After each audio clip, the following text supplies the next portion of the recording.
Zdaj, tak kratek uvodek, res kratek, kako izkoriščajo recimo Aleksandra Velikega tudi v propagandne namene. Recimo, pripisali so mu naslednji izrek: ne bojim se vojske levov, ki jo vodi ovca, bojim se vojske ovc, ki jo vodi lev.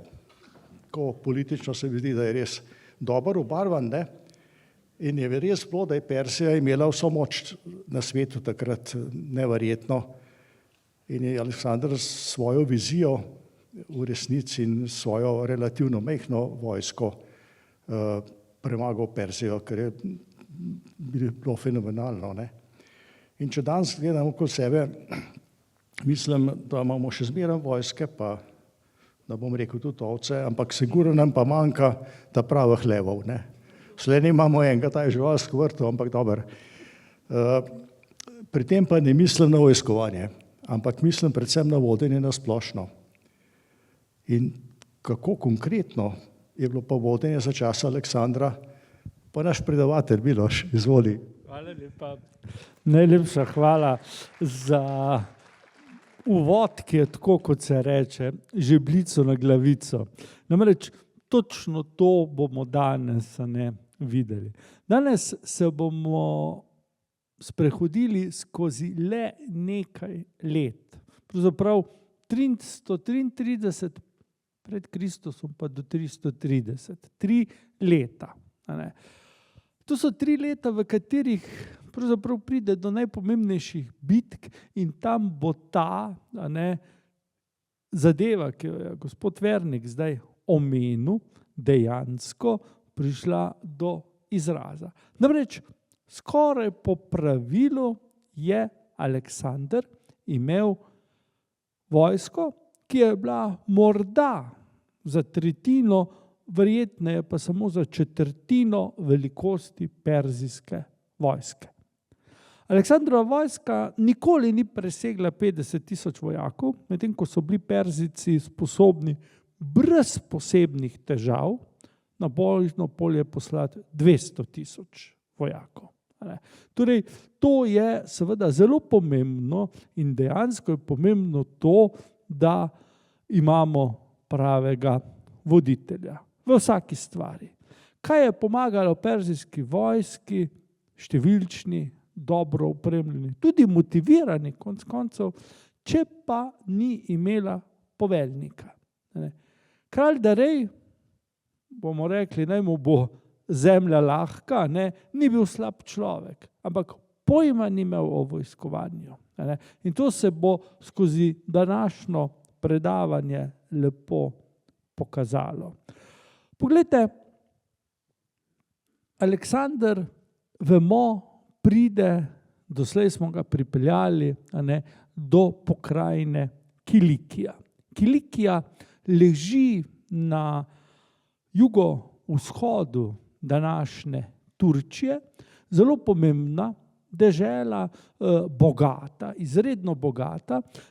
Tukaj pravzaprav kasneje, to bomo še videli do konca naših predavanj, nastanejo nekatera ogromna mesta, recimo Antiohija, pa še kako drugo. In gledajte, v Kilikiji imamo tukajle, gledajte, v tem zalivu, verjetno ste ga že kdaj gledali na zemljevidu, eno majhno rečico, ki se seveda izliva v morje, to je reka Is. In pri tej reki pride do pa recimo najbolj znamenite bitke vseh Aleksandrovih vojn. Danes bomo govorili o večjih bitkah. O tej, s njo bomo začeli, potem bomo prišli pa do seveda tiste verjetno najmnožičnejše bitke in tudi najbolj usodne, to je pa bitke pri Gavgameli v današnjem Iraku, kjer je Aleksander seveda spet zmagal, ampak zanimivo je, da tista bitka bolj tako, recimo, bolj nežno gre skozi zgodovino. Torej, ne piše se veliko o njej, ne razpravlja in tudi v recimo času evropskega razcveta umetnosti, govorimo o renesansi, baroku, je seveda zanimivo, da ta bitka ne naleti na neko upodabljanje. Čisto drugače je z bitko pri Isu. Poglejte, tukaj imamo ta zaliv, ki sem vam ga prej pokazal, in tukaj čisto na koncu je tale kraj, in tukaj je Isus in tu se reka izliva v ta zaliv. Danes ne boste našli imena zaliv Isus, pač pa je to danes Adanski zaliv, tukaj je mesto Adana, tako se imenuje v sodobni Turčiji. Poglejte, Aleksander je prišel iz zahoda in ob obali seveda napredoval proti jugu. Njegov cilj je bila seveda pokrajina, ki bi mi danes rekli Libanon, takrat so pa v glavnem govorili o Feniciji, o deželi Feničanov. Vam bom potem pokazal, zakaj je seveda Aleksander želel to območje osvojiti. Kot sami lahko vidite, imamo tukaj pravzaprav zelo nenavadno področje, torej imamo ozko ravnico ob obali in pa seveda potem hribe, celo gore v ozadju. Torej pokrajina je izrazito neprimerna za neko široko strategijo, torej neke hudo frontalne napade.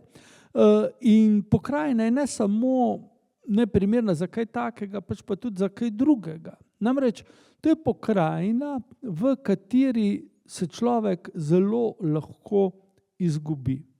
Namreč še preden, da se je ta bitka začela, se je zgodilo kaj? Dve vojski, pri tem, da rečemo, da je bilo Perzijcev cirka 150,000, Grkov pa verjetno ne 35,000, dve vojski sta bili tako rekoč druga zraven druge in sta celo v neki razdalji nekaj kilometrov marširali druga mimo druge. Eni po eni strani, drugi po drugi strani. In niso ne vedeli, ne slišali, ne videli drug za drugega. In ko končno pride do tega trenutka, da se na nek način drugega vidijo in se pripravijo za spopad, se zgodi ena absurdna stvar. Torej, Grki, ki so prišli iz severa, so na južni strani bojišča. Perzijci, ki so prišli z juga, so pa na severni strani.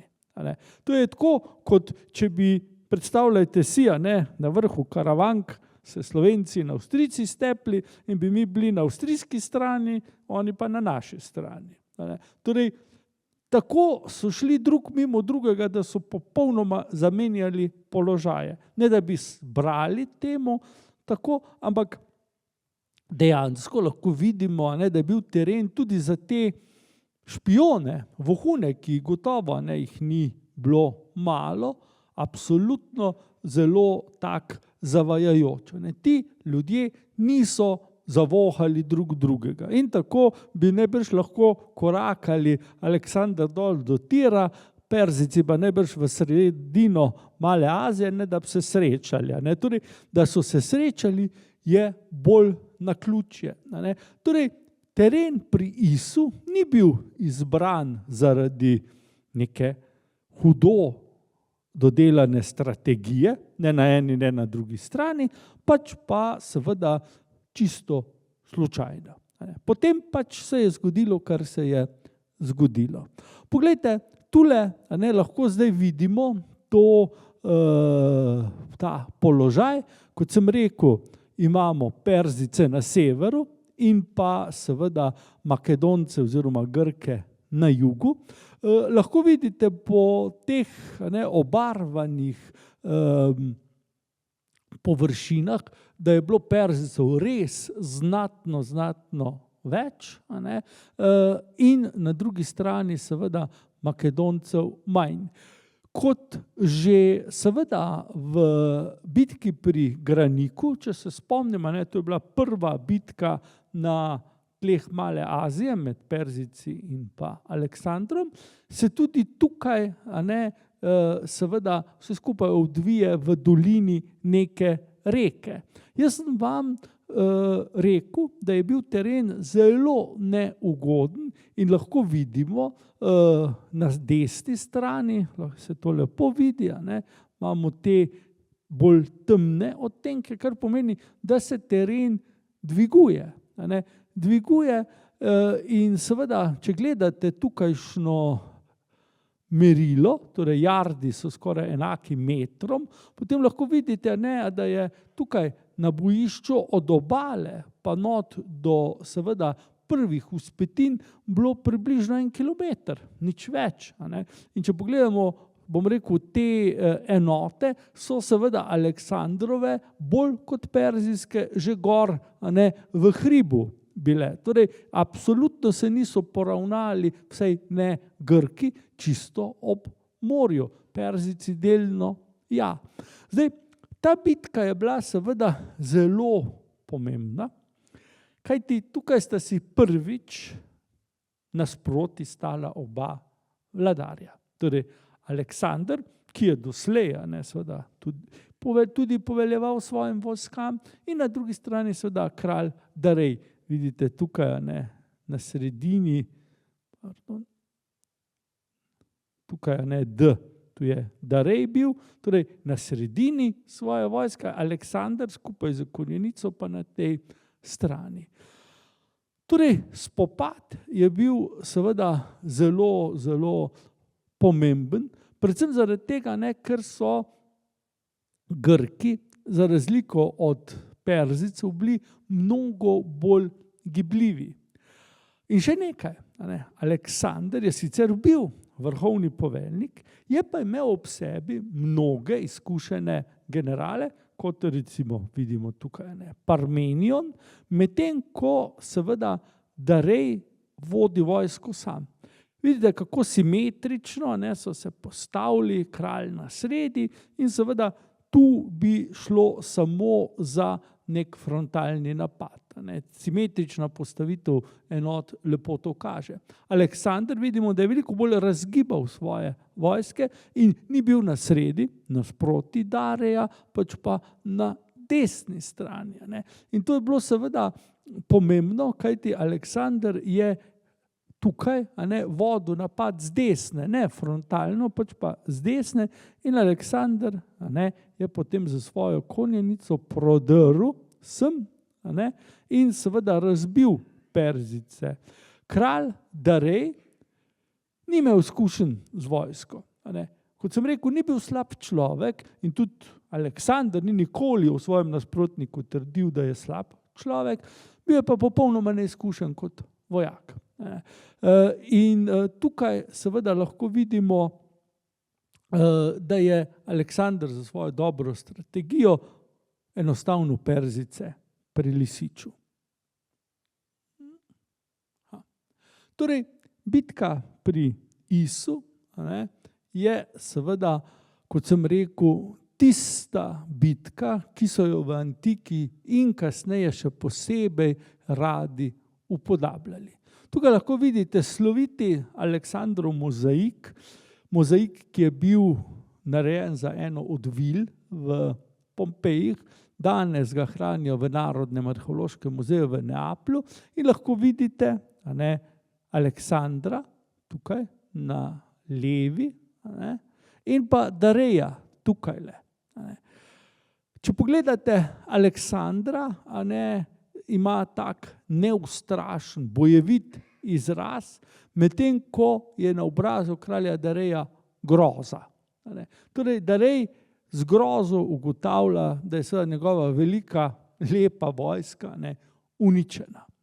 In vidimo tukaj, kako z strahom v očeh gleda nazaj, medtem ko njegov bomo rekli, kočijaš, divje udarja po hrbtih teh črnih konj, ki vidite, da so v galopu, in ta bojni voz z kraljem se oddaljuje. Torej, kralj kraljev, vladar Perzije, beži z bojnega polja.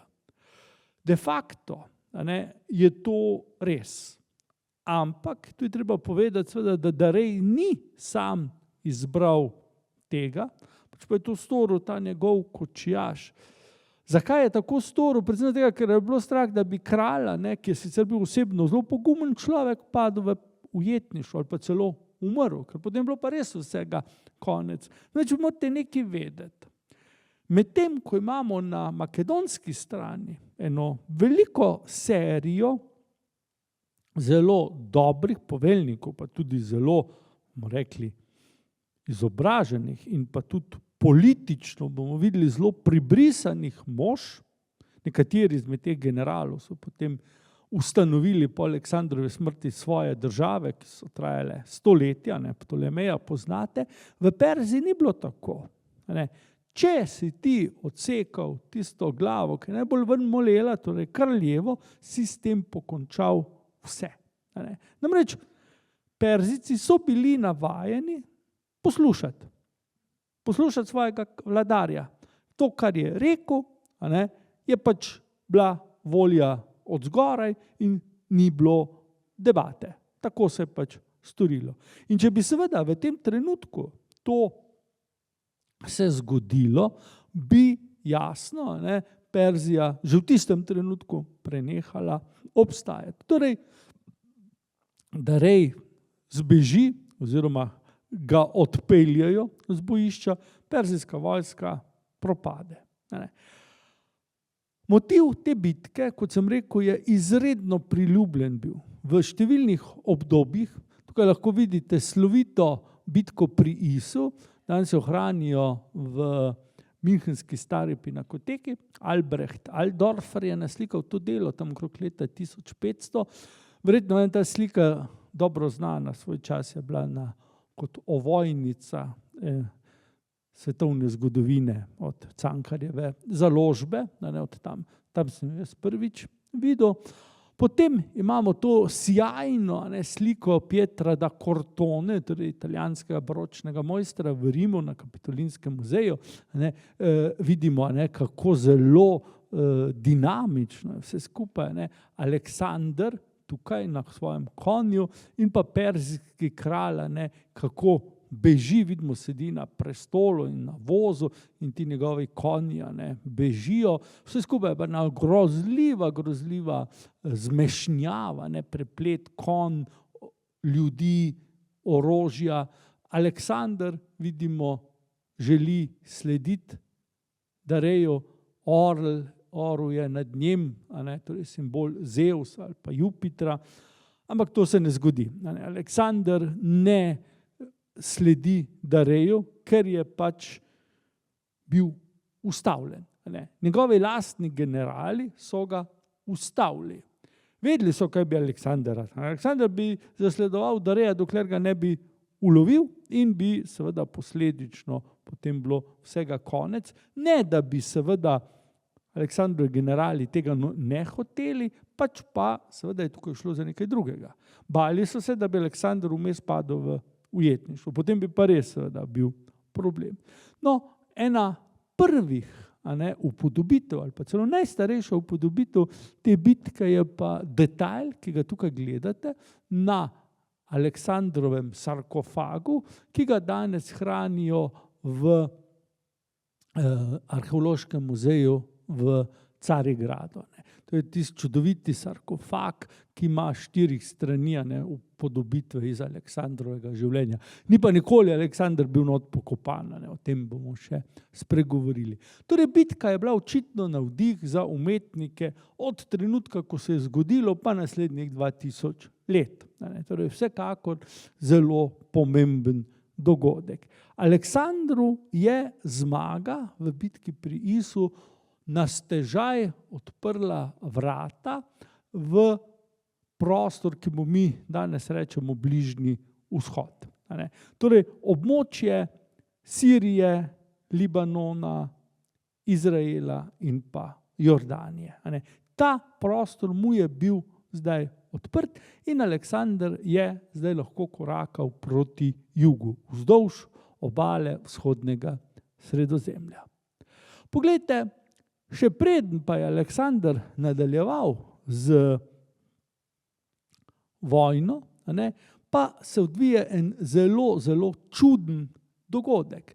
Namreč, ko so Grki prišli v perzijski tabor, so tam odkrili harem kralja Dareja.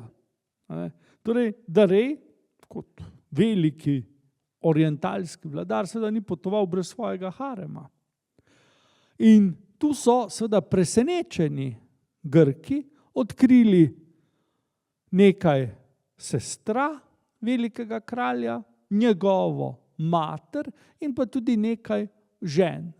Ta krasna slika, ki jo je Veronese naslikal sredi 16. stoletja, je seveda prikaz tega dogodka.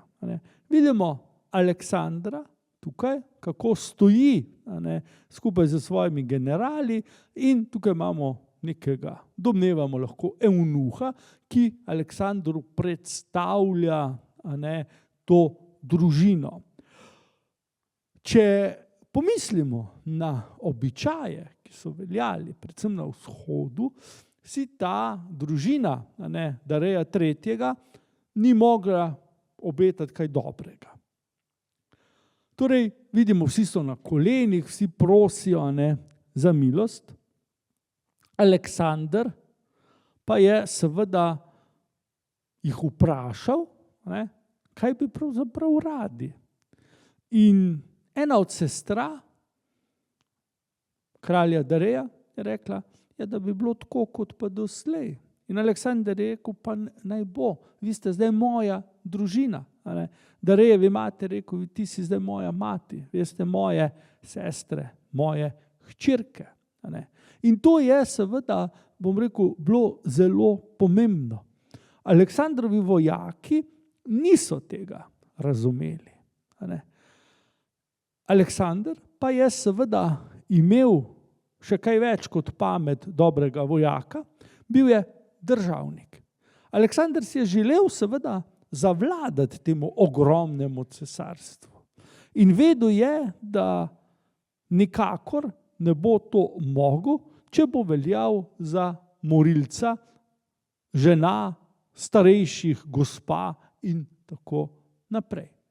Vedel je, da bo ta gesta, ki je bila veličastna, seveda mu naredila veliko več dobrega, kot bi tem ženskam glave posekal ali pa še kaj hujšega. In ta motiv je spet izredno priljubljen. Tukaj lahko vidite, se upravičujem, ta fotografija je moja, pa je malo kriva, v vili Farnesini v Rimu imamo v spalnici te vile tudi to upodobitev. Pa italijanski slikar Sodoma naslikal, torej Aleksander čisto na desni, vidimo, kako dviga Darejevo mati, no tu je pa ta harem prikazan. Torej, Aleksander si s tem pridobi predvsem med še vedno podaniki velikega kralja velike simpatije. Njegovi lastni vojaki tega niso razumeli, predstavljali so, da se bo zdaj s tem haremom malo pozabavali. Te vedete, ženske so bile zelo redka komoditeta tukaj na tem bojnem pohodu in seveda en kup mladih žensk iz harema bi najbrž prav veselje naredil vojakom, ampak Aleksander je rekel ne. Te so zdaj moje. Vojaki so bili malo jezni, predvsem zato, ker Aleksander ni bil ravno znan kot velik ljubitelj žensk, torej verjetno so si mislili, da bo zdaj šlo vse mimo, da bi kdo kaj od tega imel. Kasneje se Aleksander za eno od teh princes celo poročil. O tem bomo še govorili. Torej, Aleksander je, kot vidimo, v tem primeru bil vladar, ki je zelo dobro vse premislil. Bil je odličen vojak, ampak tudi politik. In ta gesta, bomo rekli, prijaznosti, je seveda imela, bom rekel, ogromne zasluge, da je Aleksander tudi v prihodnje imel same uspehe. Ker pač ni veljal za okrutnega. Bil je sicer izjemen vojskovodja, ampak ni veljal za krutega. Poglejte, naslednje, kar se je zgodilo, je obleganje mesta Tir. Lahko vidite, da traja zelo dolgo, torej skoraj leto dni, in to od novembra leta 33 do avgusta leta 32, torej 333-332. Mesto Tir, še danes se tako imenuje, leži v južnem Libanonu, sorazmerno blizu meje že z Izraelom, je bilo seveda izjemnega pomena. Izjemnega strateškega pomena, ker lahko vidimo, da je ležalo na otoku in je bilo z tega vidika neosvojljivo. Zdaj, mi bi lahko na dolgo in široko o Tiru govorili. Tir je seveda domovina Feničanov, ki so potem iz Tira ven ustanovili tudi slovito Kartagino, danes je to Tunis, prestolnica Tunizije. Bili so izjemni trgovci, ki so odkrili eno stvar, ki jo imamo mi vsi zelo radi, reče se ji denar, ki so bili tudi zaslužni za razvoj pisave in tako naprej. Našli so tudi sloviti tirski škrlat, torej bili so izjemno podjetni ljudje. Najbolj sloveli so pa kot neustrašni pomorščaki. In znotraj Perzijskega cesarstva je pravzaprav Tir in pa njegovi prebivalci so bili tisti, ki so seveda skrbeli za to, da je Perzija sploh imela vojno mornarico.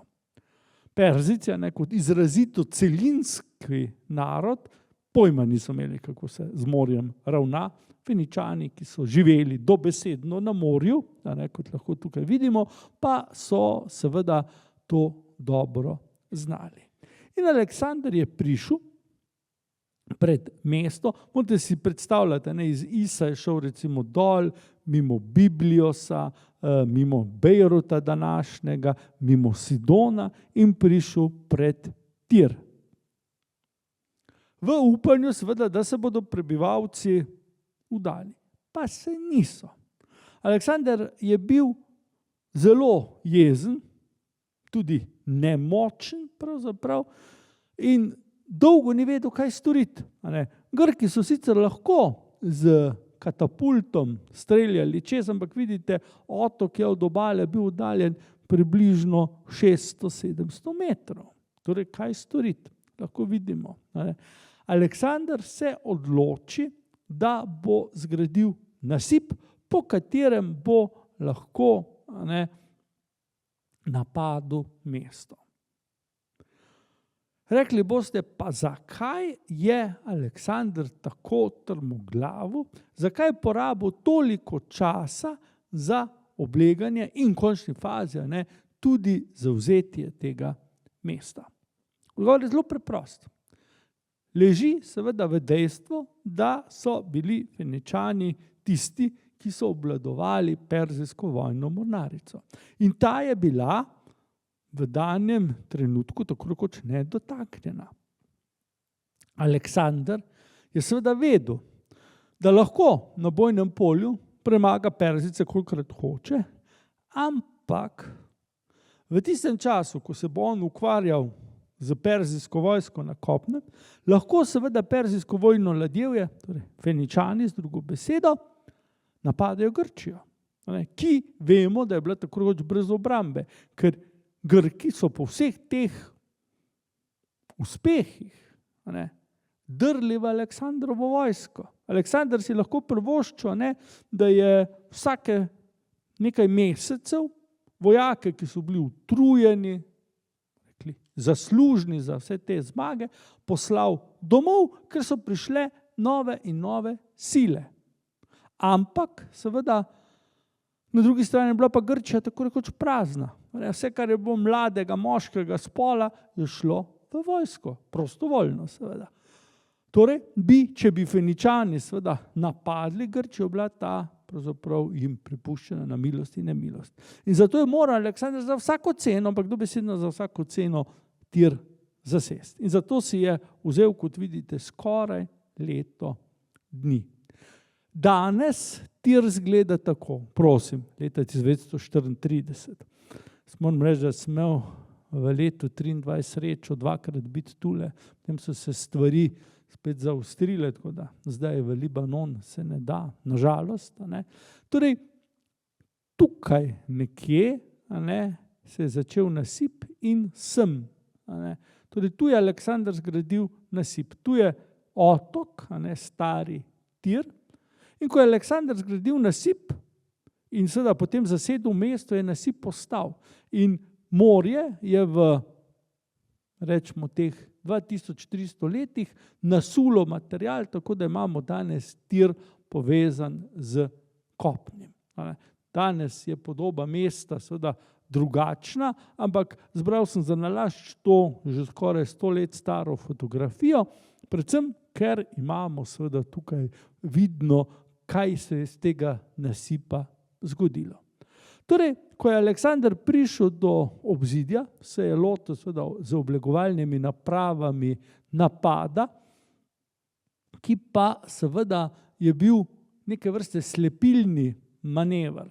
Namreč, če se vrnemo sem, medtem ko so Aleksandrovi ovni tule trkali v obzidje in se je tukaj skoncentriral večji del obrambe mesta, je Aleksander z nekimi plovili se izkrcal tukaj in dejansko napadel mesto, ki seveda na tistem mestu ni imelo obrambe. Tukaj lahko vidimo ta napad na obzidje Tira in padec mesta smo videli v avgustu leta 332. Aleksander tukaj ni zdaj poznal nobene milosti. Mesto je razrušil. Tisti, ki niso umrli med obleganjem, so končali v suženjstvu. Torej, mesto Tir pravzaprav izgine iz zemljevida, so bili pa potem Rimljani tisti, ki so Tir obnovili. Torej, če bi šli danes v Tir, bi seveda lahko videli čudovite ostanke iz rimskega cesarskega obdobja, ampak seveda ne pa feničanskih. Torej, to fotografijo, ko sem pred 2 leti posnel, to je ulica, glavna ulica rimskega Tira, ki leži nad feničanskim. Aleksander je tako dobro opravil svoje delo, da danes pravzaprav antičnega Tira sploh ni več, torej feničanskega. Skoraj ne vemo, kako je izgledal. Rimski pa, kot vidite, je bil zelo, zelo monumentalen. Imeli so stadion, gledališče in seveda še marsikaj drugega. Glejte, zdaj sledi seveda en dogodek, ki je pa lahko rečemo spet po svoje ključen. Aleksander je z zasedbo Tira prišel na rob nekdanjega faraonskega Egipta. Faraonski Egipt seveda je obstajal še vedno, vse na papirju. Tukaj lahko vidite podobo kralja Dareja III. Kot egiptovskega faraona. Torej, od zasedbe Egipta naprej so bili perzijski kralji v očeh starih Egipčanov faraoni, torej njihovi vladarji. Posebne ljubezni pa ni bilo med enimi in drugimi. Preden da je seveda Aleksander prišel v Egipt, tukaj zelo na nek način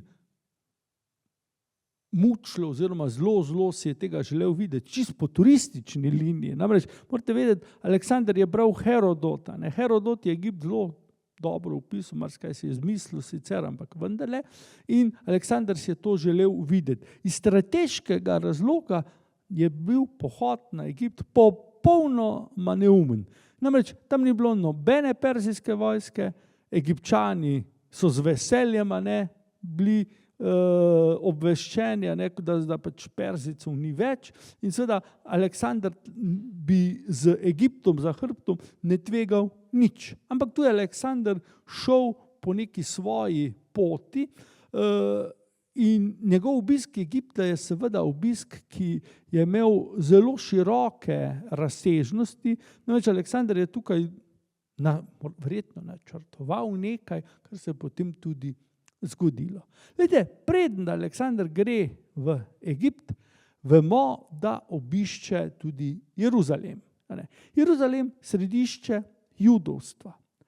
Torej, Judi so zelo tako pozorno spremljali Aleksandrov pohod. Namreč, Judi pod Perzijci živijo zelo dobro. Zelo hvaležni so bili Perzijcem, ker so jih rešili iz babilonskega suženjstva. In to, da je perzijska država zdaj propadala, Judom ni bilo ravno všeč, ker niso vedeli, kaj jih čaka.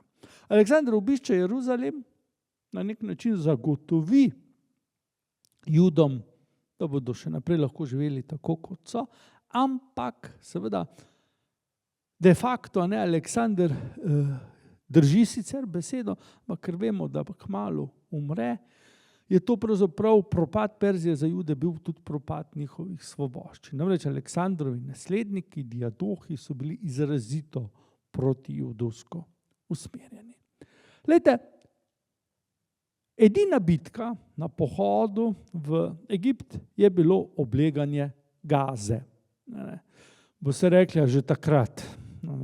Glejte, Gaza je eno silno staro mesto, ki seveda ima svoje opise v Stari zavezi. Gaza je bila središče enega ljudstva, ki ga Sveto pismo imenuje Filistejce, in mi imamo tisto znano svetopisemsko zgodbo, kako je izraelski junak Samson, ki so ga Filistejci ujeli in zaprli, potem ko je spet spregledal, ko je dobil nazaj svojo moč, potem ko so mu lasje zrasli, z lastnimi rokami podrl vrata Gaze. Torej, to ne bi se zgodilo tam 1000 let pred Aleksandrom ali pa 700 let pred Aleksandrom. Torej, kakorkoli že, Gazo so zdaj čuvali pravzaprav edini perzijski vojaki na tem območju.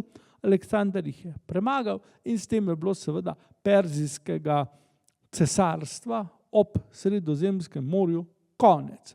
Torej, Egipt že itak ni seveda bil nič kaj Perzijcem naklonjen in seveda te novice so šle pred Aleksandrom in treba je povedati, da ko je Aleksander dejansko prestopil meje Egipta, so ga navdušeno pozdravili. In gledajte, Aleksander je sedaj storil to, kar je najbolj znal. Ne se boriti, pač pa šarmirati ljudi. Torej, Aleksander je šel najprej v Memfis, torej v prestolnico, eno od prestolnic starega Egipta. Tukaj lahko vidite rekonstrukcijo velikega Ptahovega templa, namreč bog Ptah je bil domač bog. Tukaj, poleg tega pa so v tukajšnjem mestu imeli tudi svetišče, v katerem je živel sveti bik Apis.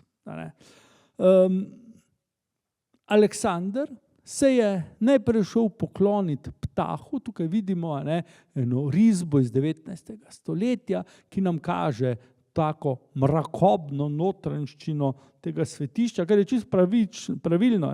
Staroegiptovski templji so bili brez oken in je bilo hudo temno. Torej Aleksander se pokloni temu bogu stvarniku in si s tem seveda takoj pridobi veliko naklonjenost duhovščine in pa prebivalstva. Prebivalstvo je itak naredilo to, kar je duhovščina rekla, in ko so duhovniki videli, da je Aleksander seveda pripravljen ne samo z njimi sodelovati, pač pa jim pustiti vse privilegije, ki so jih tako radi imeli, jasno, da so mu bili naklonjeni. Bil je mnogo bolj spoštljiv do egiptovske vere in duhovščine, predvsem kot pa prej perzijski vladarji. In tukaj seveda imamo še eno zanimivo anekdoto. Glejte, bog Apis, zelo priljubljeno božanstvo, je živel kot živi bog, v podobi bika. Torej, morajo biti bik snežno bel, pa eno temno liso. In ta bik je živel v eni lepi ogradi, fajn so ga futrali in ljudje so iz njegovega obnašanja potem sklepali, kaj si Bog misli. To je bilo tako neko prerokovanje. Anekdota pravi, da ko je Aleksander prišel do te svete ograde, naj bi mu ta Apis, sveti bik, prišel nasproti in mu jedel z roke. Ni bilo boljšega dokaza, kot da seveda je Aleksander od bogov poslan in seveda stari Egipčani so trdno verjeli, da je končno prišel nekdo, ki bo odrešil Perzijcev. Aleksander ne vemo, kaj je naredil, ampak je dal si sol na roke ali karkoli, dejstvo je, tisti sveti bik je bil kot ena domača mucka tam pri njemu. S tem se pa Aleksander ni ustavil. Aleksander se je zavedal, da ima Egipt veliko bogov, da je sila pomemben tudi bog Amon, ki pa je stoloval precej bolj južno, 500 km južneje v Tebah, danes sta to Luksor in Karnak, in Aleksander sam nikoli ni šel dol, je pa dal tam postaviti kapelo. Tukaj jo vidimo, fotografijo, moram reči, da sem jo naredil en teden nazaj spodaj, in Aleksander seveda z temi reliefi se da upodobiti kot faraon, kako časti boga Amona. Torej, za stare Egipčane se ne bi moglo boljše zgoditi. Torej, končno so dobili faraona, tako kot se spodobi, ki spoštuje bogove, ki spoštuje duhovščino, torej, ki spoštuje red, ki je tukaj v Nilu bil že 3000 let. Ne pa seveda, da dela škodo, kot so to počeli Perzijci. In seveda, gledajte, Aleksander je zdaj bil seveda prepričan, da Egipt mu prinaša srečo. In zdaj je storil eno stvar, za katero še danes ne vemo natančno, ali mu je bila sugerirana, ali se je njemu samemu ideja utrnila. Torej, Aleksander je odpotoval v oazo Siva. Oaza Siva leži v smeri proti libijski meji, v libijski puščavi in je, bomo rekli, oddaljena nekje 500 km od Sredozemskega morja in pa še kakih 100 km več od doline reke Nil. Torej, pot do tja je bila precej nevarna. Aleksander se je tja podal z svojimi najožjimi sodelavci. Spet njegovi vojaki so tarnali, godrnjali, so rekli, pa kaj mu je, kaj leze tja v tisti pesek, namesto da bi lovili velikega kralja Dareja. Ampak Aleksander seveda se ni dal in je obiskal oazo Siva. Tukaj je bil seveda orakelj, preročišče. In zanimivo je, da ko je Aleksander prišel tja, so mu prišli nasproti duhovniki, tukaj imate eno lepo baročno risbo, duhovniki boga Amona in ga počastili kot živega boga. Rekli so mu približno tako, Amon nam je sporočil, da prihaja na obisk njegov sin. Torej, Aleksandru so rekli, ti si sin boga Amona. Mislim, da mu kaj lepšega ne bi mogli povedati. Namreč, Aleksander se je vedno počutil kot neke vrste božji izbranec. Se moramo spomniti, da je njegova lastna mati trdila, da ko je bila pač še devica, da je prišel k njej sam Zeus in jo oplodil. In ker je bil Zeus vrhovni bog v Grčiji, Amon pa v Egiptu, je to zelo fajn šlo skupaj. Torej, očitno je vrhovno božanstvo, pa a se imenuje tako ali pa tako, tega vladarja priznalo za svojega sina. V očeh starih Egipčanov to ni bilo nič takega. Saj veste, vsi njihovi faraoni so bili bogovi. In če je še eden, pa kaj. Za Grke je bilo pa to nekaj pravzaprav strašnega. V Grčiji doslej nimamo vladarja, ki bi se razglasil ali upal razglasiti vsaj za pol božanstvo, kaj šele za božanstvo. In Aleksander zdaj trdno verjame, da je Bog. In pravzaprav zahteva od svojih podanikov, da ga čestijo po Božje. Za seveda prebivalce Bližnjega vzhoda, Egipta, kasneje Perzije, Babilonije, to ni bilo nič takega. To mi bi rekli business as usual. Prej so tisočletja častili svoje vladarje kot bogove, zdaj pa seveda so tega. Konec koncev je bil velik vladar, mimo vsega drugega. Za Grke je bilo pa to nekaj strašnega, bogokletno. In zelo tako so škrtali zobmi in bomo videli kasneje, naše naslednjo predavanje, da je bilo zelo veliko poskusov, da bi Aleksandra odstranili. Ta njegova želja po neki apoteozi že za življenja je seveda vzbudila ogromno ogorčenja med Grki. Torej, tukaj imamo pa zdaj seveda še eno zanimivost.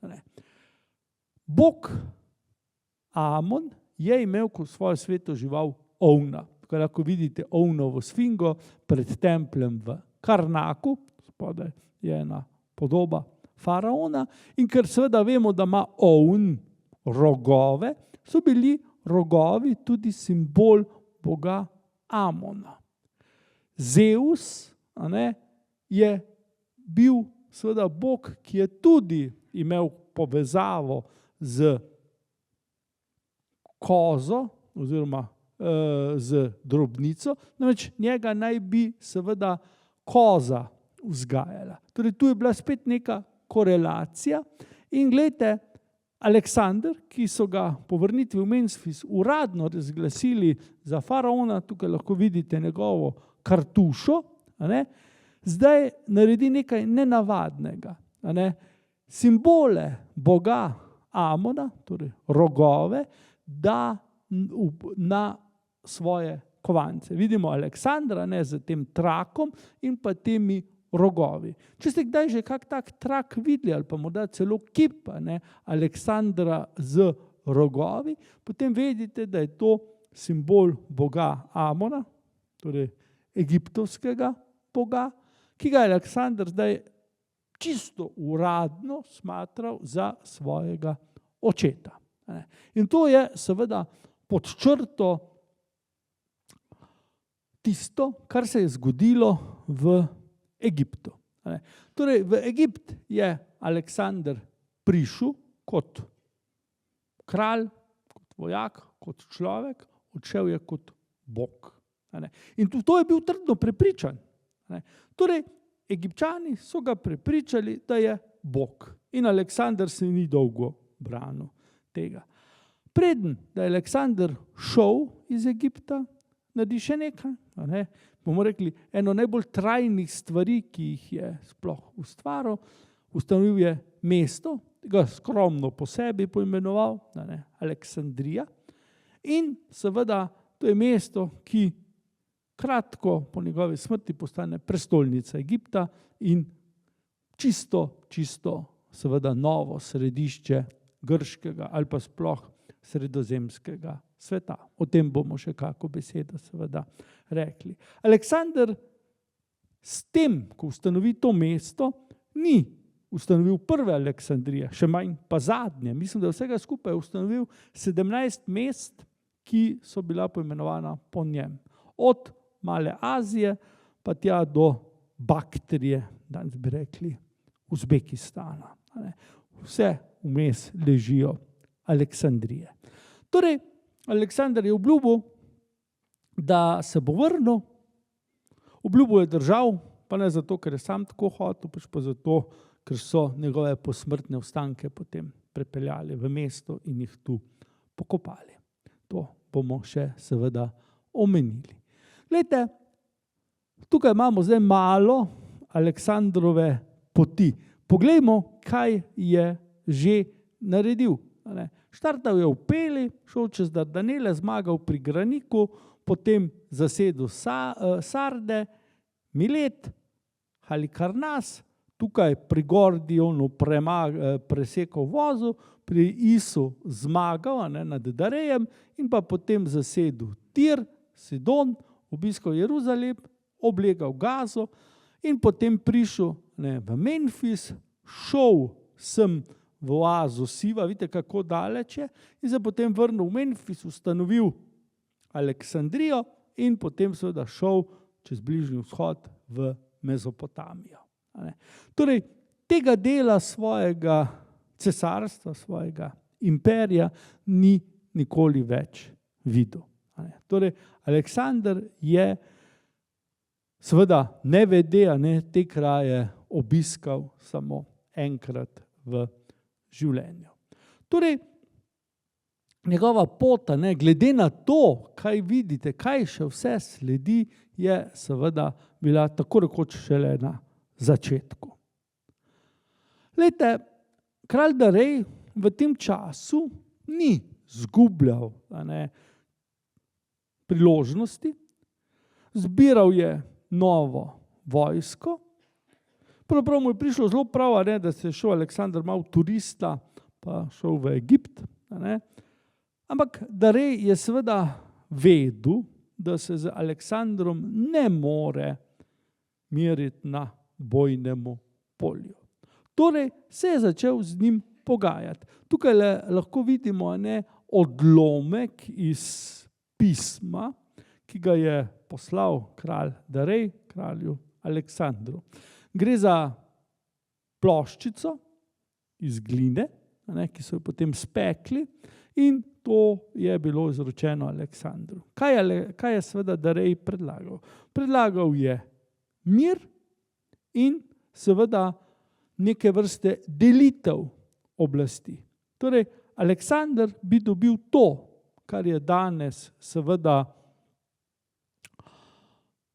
Mala Azija, Turčija, potem bi dobil odkupnino v višini 17.000 talentov zlata, vem, da nimate pojma, kaj je to, en talent je 147 kil, zdaj si pa zračunite. Torej gre za eno količino, ki je tako enormna, ampak dejstvo je, da je Perzija bi to lahko plačala. Torej, zakladnica perzijskega kralja je bila tako polna, da bi to šlo skozi. In tako, na koncu še seveda bi Aleksander dobil eno od Darejevih hčera za ženo. Tukaj lahko vidimo eno fresko iz Pompejev in tukaj vidimo Aleksandra z to ženo. Zanimivo je seveda, da je Aleksander vse to zavrnil. Želel si je vsega. Je pa usoda hotela, da se dejansko za to mu že zdaj ponujeno princeso potem dejansko poročil. Bila je ena zelo zanimiva poroka, ena zadnjih stvari, ki je Aleksander v življenju storil. Namreč šlo je za eno nenavadno poroko, dvojno poroko pravzaprav. Aleksander se je poročil z to princeso, z njeno sestro se je poročil Aleksandrov ljubimec, Hefajstion, da je vse ostalo v familiji. Ampak do te poroke še pridemo, še nekaj leta. Torej, zdaj pride do enega zanimivega dogodka.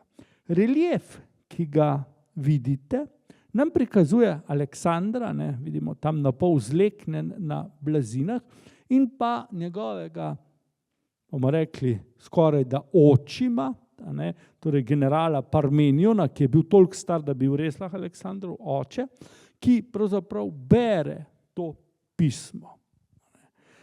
In Parmenion je rekel Aleksandru, dej, sprejmi, še noben od nas ni bil tako daleč v Aziji, noben od nas ni bil tako uspešen. Kje si je sploh tvoj oče Filip lahko mislil, da bi tako daleč prišel? Perzijski kralj ti ponuja vse, kar hočeš. Je rekel, sprejmi. Grkom se je seveda kaj? Želelo domotožje so imeli, te puščave, ta vročina, kje je bilo tisto lepo modro morje, pa oljke, pa drugo zelenje, daleč proč, nekateri so že skoraj pozabili, kako to izgleda. Na poti so že bili, 4 leta. Eni niso več vedeli, a so žene žive, a morda jih varajo, a so otroci še živi, ali karkoli. V bistvu so si želeli domov. Praktično vsi, ampak ne Aleksander. Aleksander odgovori na zelo znanim izrekom oziroma zelo znanimi besedami. Reče tako: če bi jaz bil Parmenion, bi sprejel to ponudbo. Ker pa nisem, ker sem Aleksander, je ne bom. Torej, vojna se nadaljuje. Seveda, Aleksandru ni bilo težko prepričati vojske. Doslej je bil uspešen, plen, ki so ga dobili vojaki, je bil obilen, ampak kljub temu je tukaj seveda bilo nekaj grenkobe. Marsikateri vojaki razmišljajo, super, imam zlata, da ga težko nosim, ampak bom imel kdaj čas, da ga sploh porabim, ker smo tako hitro gremo naprej. Poglejte, obe vojski se srečata na ozemlju današnjega severnega Iraka, danes rekli Kurdistanu, v kraju, ki so mu takrat rekli Gaugamela. Torej, tukaj imamo približne podatke, da je Aleksandrova vojska štela tam približno 60,000 vojakov, torej tako enkrat večja kot pri Isu. Na drugi strani ima Darej, vidite spet lepo na sredini postavljen, okrog 200,000 vojakov. Mislim, da še malo več. Za razliko od Isa je Gaugamela območje, kjer je bilo veliko ravnine. In tukaj so, vidite, se postorili tako eni kot drugi z seveda neko tako, bomo rekli, ravninsko formacijo, ampak tisto, kar je seveda zanimivo, je Aleksander, ki je spet na desni, tako kot je bil v bitki pri Isu, ne spremeni taktike. In zanimivo je, da Perzijci tega pravzaprav ne dojamejo, niso bili zdaj, se nič niso naučili, in bitka pravzaprav teče po istem postopku. Torej, Darej gre naravnost oziroma skuša seveda preiti v napad malo levo, malo desno, pa predvsem naravnost, Aleksander pa seveda za svojo konjenico zaobide vse skupaj in napade od zadaj. Torej, sledil je, ko mirno rečemo, en masakr, torej Perzijci so množično padali, bežali in tudi Darej je zbežal. Torej, bitka je bila končana, mislim, da je trajala pol dneva in Aleksander je bil absolutni zmagovalec. Zdaj, zmaga pri Gaugameli je seveda Aleksandru odprla pot v Mezopotamijo, torej v medrečje Evfrata in Tigrisa. In Aleksander je seveda zdaj potoval ob teh rekah proti središču Mezopotamije. Rekel sem, da bitka pri Gaugameli ni Bog ve kako odmevala, čeprav je bila po številu udeležencev večja. Imamo pa le nekaj upodobitev, tukaj je flamski slikar Jan Bruegel naslikal to bitko, vidite, kako neizmerno veliko število različnih figur, imamo res občutek, kot da je eno veliko mravljišče vse skupaj. Torej, če se štejemo, imamo skoraj 300,000 vojakov, rekli tako, za eno slabo Ljubljano ljudi se je tukaj teplo. To pa je seveda številka in ta množičnost, ki nam jo je slikar odlično naslikal, je seveda dejansko bila prisotna. Poglejte, Aleksander, tukaj spet prikazan kot zmagovalec in kralj Darej, tukaj ga lahko vidimo, spet v begu. Aleksandrova vojska pa tukaj zadaj.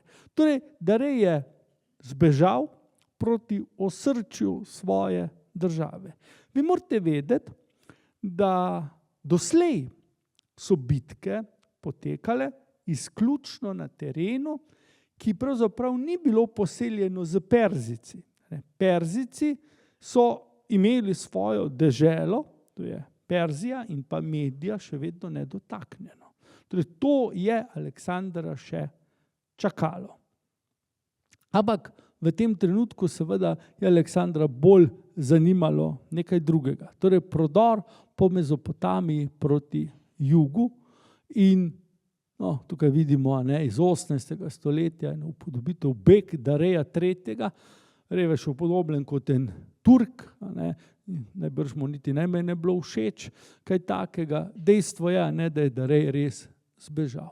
Aleksander pa je seveda se zdaj maščeval, pa ne perzijskim vojakom, pač pa predvsem tistim grškim najemnikom, ki so seveda še vedno bili zvesti kralju, perzijskemu kralju. Med njimi je bil tudi nek Besus, ki so ga tukaj, če smem tako reči, križali. To ni nekaj, kar bi seveda bilo rimska iznajdba, tak način usmrtitve poznamo tako pri Izraelcih kot pri Perzijcih, pa še kje drugje. Glejte, Aleksander je zdaj korakal na jug in prišel v Babilon. Babilon je bil seveda prastaro mesto, prestolnica številnih držav in tudi ena od tistih točk, kjer je bival perzijski dvor. Perzija, stara Perzija je imela 4 glavna mesta. Potem pa še nekatera mesta, kamor je dvor prihajal redno na obisk in eno od teh mest je bilo mesto Babilon. Tukaj vidite obzidje Babilona, kot ga je dal Sadam Husein obnoviti, nisem neumnosti počel pa slabe stvari. Tukaj pa lahko vidite slovita Ištarina vrata v originalu, ki pa danes niso v Babilonu, pač pa v Pergamonskem muzeju v Berlinu. Moram reči, fenomenalna stvar. Tisti, ko ste to videli, verjetno mi lahko to potrdite. Tisti, ki še niste, boste še par let počakali, ker muzej zdaj obnavljajo. Sicer pa fantastičen muzej. Torej, ta vrata so visoka nekako 17 metrov, levo in desno imamo zid s takimi ploščicami okrašenimi, da si lahko predstavljate, kako je Aleksander prišel na svojem konju po tej cesti procesi, tako se je imenovala. Njegov konj je stopal po najstarejšem asfaltu na svetu in vseh strani so mu metali rožice, mu ploskali, vzklikali. In Aleksander je spet potegnil na tako zelo premišljeno, všečno potezo. Zlezel je na vrh že na pol porušenega babilonskega stolpa. V bistvu bil to tempelj vrhovnega babilonskega božanstva Marduka, tam daroval temu bogu in ukazal, da je treba ta tempelj obnoviti. Bivanje v Babilonu se je Aleksandru zelo usedlo v srce. In sklenil je, najprej čisto sam pri sebi, potem pa to objavil nazaj javno, da ko bo seveda premagal Perzijo, da se bo vrnil v Babilon. To, kar pa seveda Aleksander ni nikomur povedal, je pa, da je mislil seveda Babilon vzeti za prestolnico svoje države. Ležal je namreč Babilon točno na polovici, med Grčijo in pa reko Ind, ki je bila skrajna meja perzijske države. Zakaj ni o tem nikomur nič povedal? Preprosto zato, ker seveda bi njegovi Grki se uprli in šli domov. In tega pa seveda si ni mogel privoščiti. Čeprav, in to je zdaj zelo pomembno, Aleksander zdaj v svojo vojsko lepo vključuje tudi domačine. Babilonce, Egipčane, kasneje bomo videli tudi Perzijce. In to je bilo nekaj, kar je seveda zelo spremenilo značaj vojske. Zakaj? Zdaj ni bila več etnično enotna grška vojska, pač pa je bila mešana. In vojaki, ki so zdaj prišli v to vojsko, so bili seveda za Grke ne bodi ga treba. Tisti, s katerim je bilo treba zdaj naenkrat deliti plen, ko je seveda do tega prišlo. Poleg tega so bili ti vojaki navajeni slepe pokorščine svojemu vladarju. Prej Dareju, zdaj seveda Aleksandru. In zakaj je ne bi bili? Aleksandr je bil vendarle neizmerno uspešen. In Aleksandr je seveda večkrat, prevečkrat seveda v očeh Grkov, te vojake hvalil. Zasluženo jih je hvalil, ker so bili res dobri vojaki in zvesti vojaki. Ampak za Grke seveda je bilo to preveč. Torej, to Aleksandrovo počasna preobrazba iz, če smemo reči, čklenega Grka v nekega orientalca je seveda en zelo pomemben aspekt te zgodbe. In bo šla naprej do njegove zadnje sekunde. Do zadnjega diha se bo Aleksander seveda spreminjal v nekega orientalskega vladarja. In to je to, kar seveda so mu Grki zelo, zelo zamerili. Poglejte, upodobitev Aleksandrovega prihoda v Babilon je zelo pomembna. V evropski umetnosti tukaj imate eno čudovito sliko, ogromno sliko, ki jo je naslikal Charles Le Brun. Na podlagi te slike so potem naredili tapiserijo za Versailles. Torej, jasno, Ludvik XIV se je imel za drugega Aleksandra, čeprav niti približno ni bil tako uspešen. Torej, teh motivov je zelo veliko. So pa seveda tudi že v tistem času ljudje spoznavali, da Aleksandra najlažje pridobijo na svojo stran, če mu malo polaskajo. In tako so Babilonci, predvsem njihova duhovščina, seveda hitro izdali razglas, da jim je se prokazal bog Marduk, tisti, ki mu je Aleksandr že daroval, in seveda razglasil, da je Aleksandr zakoniti vladar Babilona. Ker je Perzija bila tista, ki je Babilon zasedla z silo, in ker je Aleksandr zdaj Perzijo premagal, so bili seveda Babilonci več kot zadovoljni in so rekli, ti si naš kralj. In seveda zdaj Aleksandr lahko pomalem začel tako na prste šteti in kmalu je bilo prstov premalo. Bil je kralj Makedonije, pa kralj Tesalije, pa kralj seveda Egipta, faraon, in zdaj bil tudi kralj Babilonija. Torej, število naslovov je samo rastlo, postajali so vedno bolj taki bohotni. Je pa res, da seveda Aleksandr še vedno ni bil zadovoljen. Treba je povedati, da strani perzijskega kralja, ki je še vedno živ, prihajajo pobude za sklenitev miru. Ampak Aleksandr, vse upe, ki so jih tudi njegovi lastni, seveda generali gojili, potepta z besedami. Kot prav rekel je tako, kot na nebu ne morata biti dve sonci, tako na zemlji ne morata biti dva kralja Azije. Torej, ali bo on, ali bo pa Darej. Oba pa seveda ne bosta. Torej, po nekaj mesecih bivanja v Babilonu, Aleksandr je tukaj svojim vojsko pustil, da je uživala vse sladkosti. Babilon je bil vedno, tako pri Judih, kot tudi kasneje, nek sinonim za neko tako lahkoživo življenje. Menda, tako pravijo recimo antični viri, dejansko v tem Aleksandrovem času je tako, torej vojaki so se spočili, zabavali in potem s težkim srcem seveda šli naprej. Ampak Aleksandr jih je seveda gnal naprej. Torej, zdaj je Aleksandr dejansko imel pred sabo, pravzaprav bomo rekli, tisto ključno. Zdaj je stal na meji dejanske Perzije, torej domovine Perzicov, tudi seveda vladarske dinastije Ahamenidov. Poglejte, izbral sem ta zemljevid, na katerih je narisana kraljeva cesta, mi bi rekli avtocesta, ki je povezovala nekaj krajev, in tukajle lahko vidimo, so 4 mesta. Aleksandr je zdaj v Babilonu. Ekbatana, Suza, Pasargade in Persepolis. To so uradna glavna mesta perzijskega cesarstva. Še predtem, da je postalo cesarstvo, so bila to glavna mesta in so bila tudi zdaj. Torej, Aleksander se najprej odpravi sem, v Ekbatano, mesto, ki je bilo zimska prestolnica perzijske države.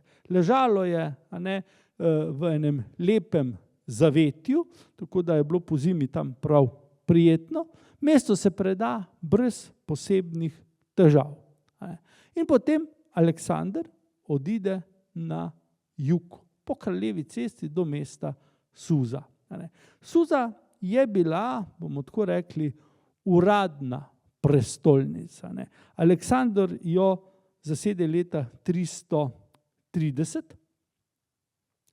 in seveda marsikaj uniči, veliko stvari pokradejo. Tukaj imate lepe reliefe, barvne, glazirana opeka s podobami perzijskih vojakov, pravzaprav gardistov, to so bili tako imenovani nesmrtni. Tukaj se zdaj Aleksander seveda sooči z eno veliko težavo. Ekbatana in Suza sta bili sorazmerno lahko osvojljivi. Obe dve sta ležali, ostanki še danes, kar na enem takem ravninskem področju, torej Susa leži na čisto zraven meje z Irakom današnjim in do tod je šlo vse skupaj zelo gladko. Aleksander si je seveda tudi predstavljal, da bo zdaj vsa Perzija mu padla v roke.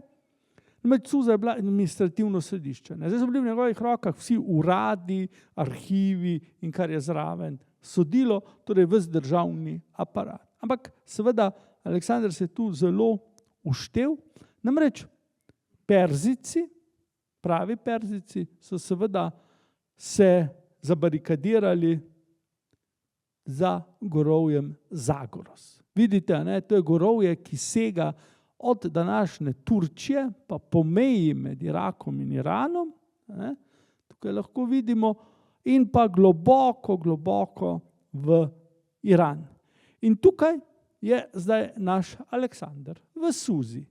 Če želi priti do drugih dveh prestolnic, torej najstarejšega mesta Pasargade in do ceremonialne prestolnice, novoletne prestolnice Perzepolisa, mora seveda čez to pogorje.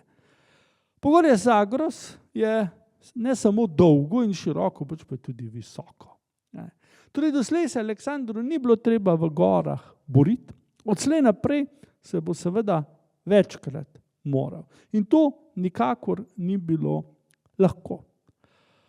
Bitka se je odvila pri tako imenovanih perzijskih vratih. Aleksander je prišel, kot vidite, z leve, z ravnine, Perzijci so bili zadaj, na varnem, za temi gorami in so računali seveda, da se bodo tam lepo utrdili in da bo Aleksander prej se postaral, da bo prišel naprej. To se ni zgodilo, kajti Aleksander je seveda potegnil eno zelo pametno potezo, torej zaobšel je del gora in potem udrl na to območje, kjer so bili Perzijci in jih premagal. To je zelo pomembno, torej Aleksander je zdaj seveda si odprl pot v osrčje perzijske države. V tem času Aleksander začne tudi kovati take kovance, kot tule vidite.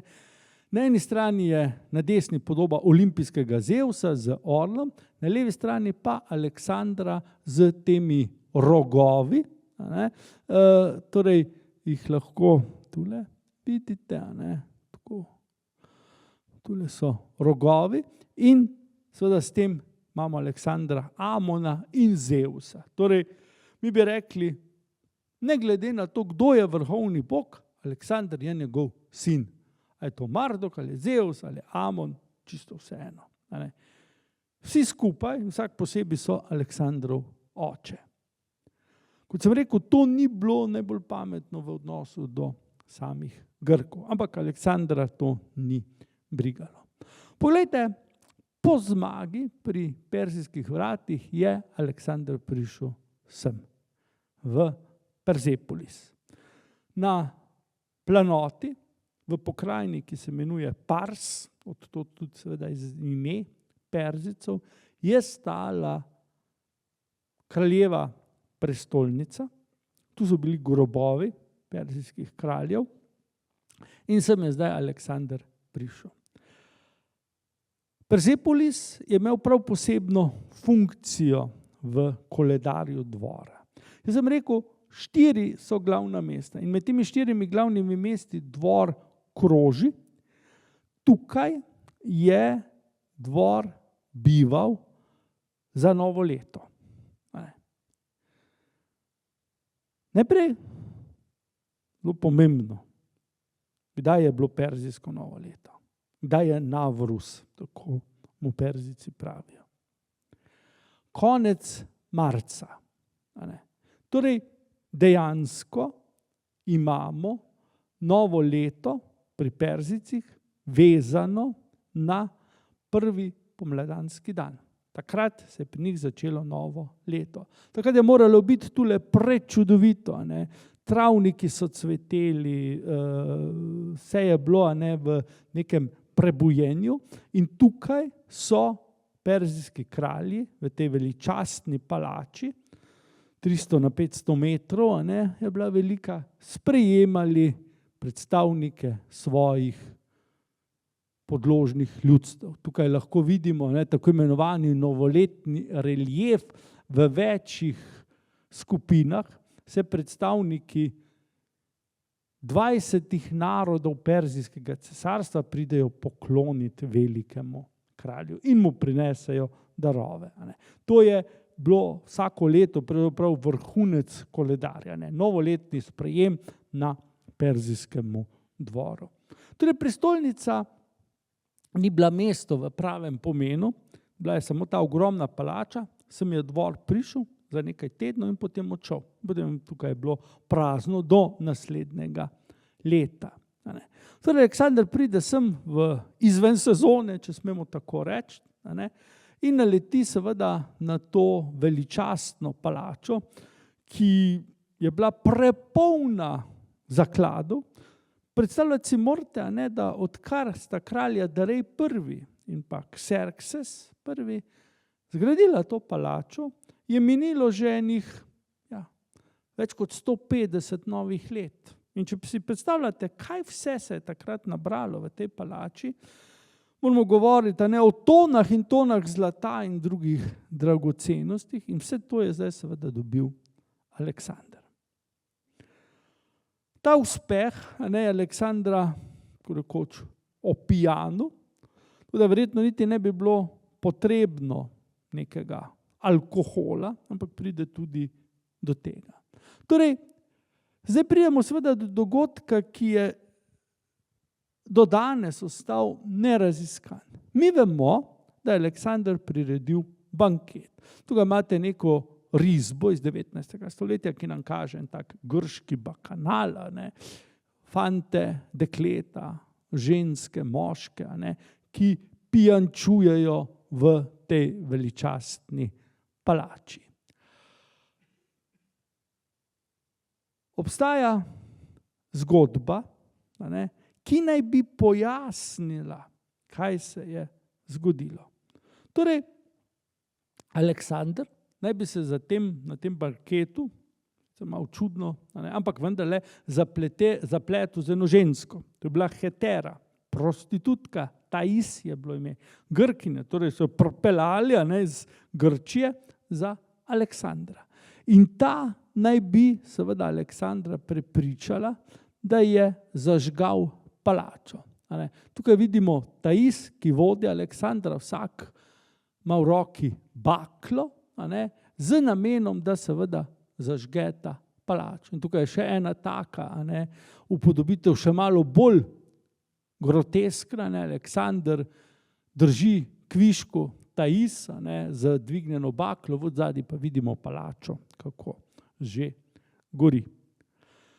Poglejte, dejstvo je, da je palača zagorela, pogorela in da je za to kriv Aleksander. Ali je kralj to storil namenoma ali pa po nesreči, je pa seveda stvar debate.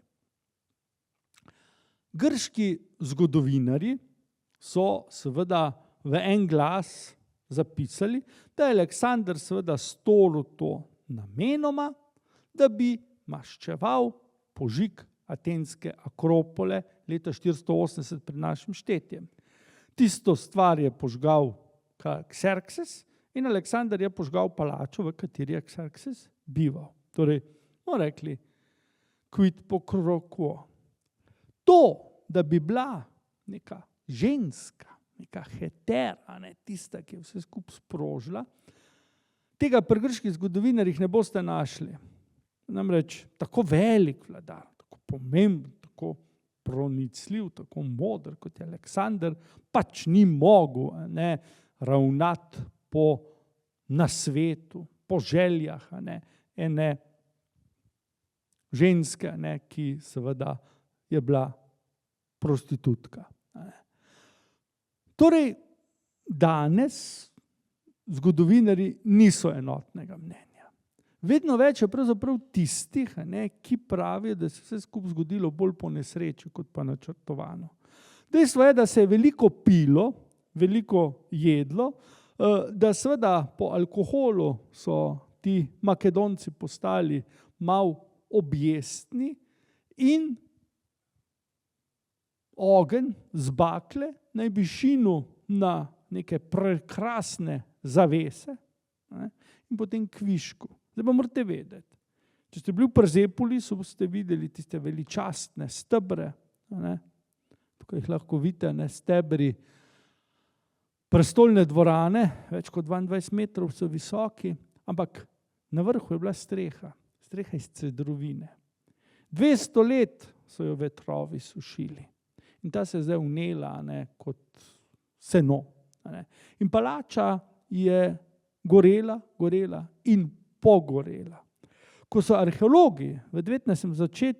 stoletju začeli izkopavati vse skupaj, je pepel, tako bom rekel, ponekod tudi do pol metra debele plasti še vedno ležal okrog. Torej, ni dvoma, da je palača pogorela. Aleksander, po pričevanju nekaterih očividcev, je bil silno žalosten. Torej, dejstvo je, da ni čutil nekega zmagoslavja. Četudi je morda res on načrtno ta korak storil. Ampak vedno bolj se zgodovinopisje nagiba v smer, da je šlo za neko nesrečo z zelo tragičnim koncem. Torej, Persepolis je pogorel. Do te mere seveda, da Aleksander svojo vojsko ni več mogel tule bivati in tako se je Aleksander umaknil malo naprej in zasedel še zadnjo izmed prestolnic, najstarejšo, bi lahko rekli, rojstni kraj dinastije Ahamenidov, to je Pasargade. V Pasargadu stoji in je še vedno stal, in je že takrat stal grob Kira II., torej Kira Velikega, ustanovitelja Perzijskega cesarstva. In mi vemo, da se je Aleksander poklonil temu vladarju. Z vsemi dolžnimi ceremonijami, kjer je še vedno počival v grobnici takrat. Kasneje, v času Seleukidov, so njegovo mumijo ukradli, ne vemo, kaj se je z njo zgodilo, ampak Aleksander vemo, da se je globoko poklonil temu vladarju. In to je bilo tudi prav, kjer je bil izjemen vladar, izjemno uspešen, tako bi rekli, ga lahko z Aleksandrom primerjamo. S tem je Aleksander na nek način pokazal, kako so mu seveda Perzijci pomembni. Morda je skušal tudi s to gesto se na nek način odkupiti za to, kar se je zgodilo v Persepolisu. Dejstvo je, da je Aleksander seveda se zdaj poklonil Perziji kot taki. Torej, Aleksander se je poklonil mrtvim perzijskim kraljem, pri tem, da je seveda aktualni bil še vedno živ. Aleksander je zdaj seveda sklenil, da ne more ostati tu, kjer je bil, čeprav je bila Perzija zdaj premagana, da je pred njim seveda še ena pot, ki vodi do zajetja Dareja III. In to je seveda zgodba, o kateri bomo mi govorili naslednjič. Za danes naj bo konec, bi vas pa samo še to spomnil, da naslednji teden se vidimo v sredo. Namreč v torek zvečer se bomo še z Egipta vračali, tisti, ki gremo. Hvala lepa, se vidimo čez 9 dni ob isti uri na istem mestu, ampak na drug dan. Hvala.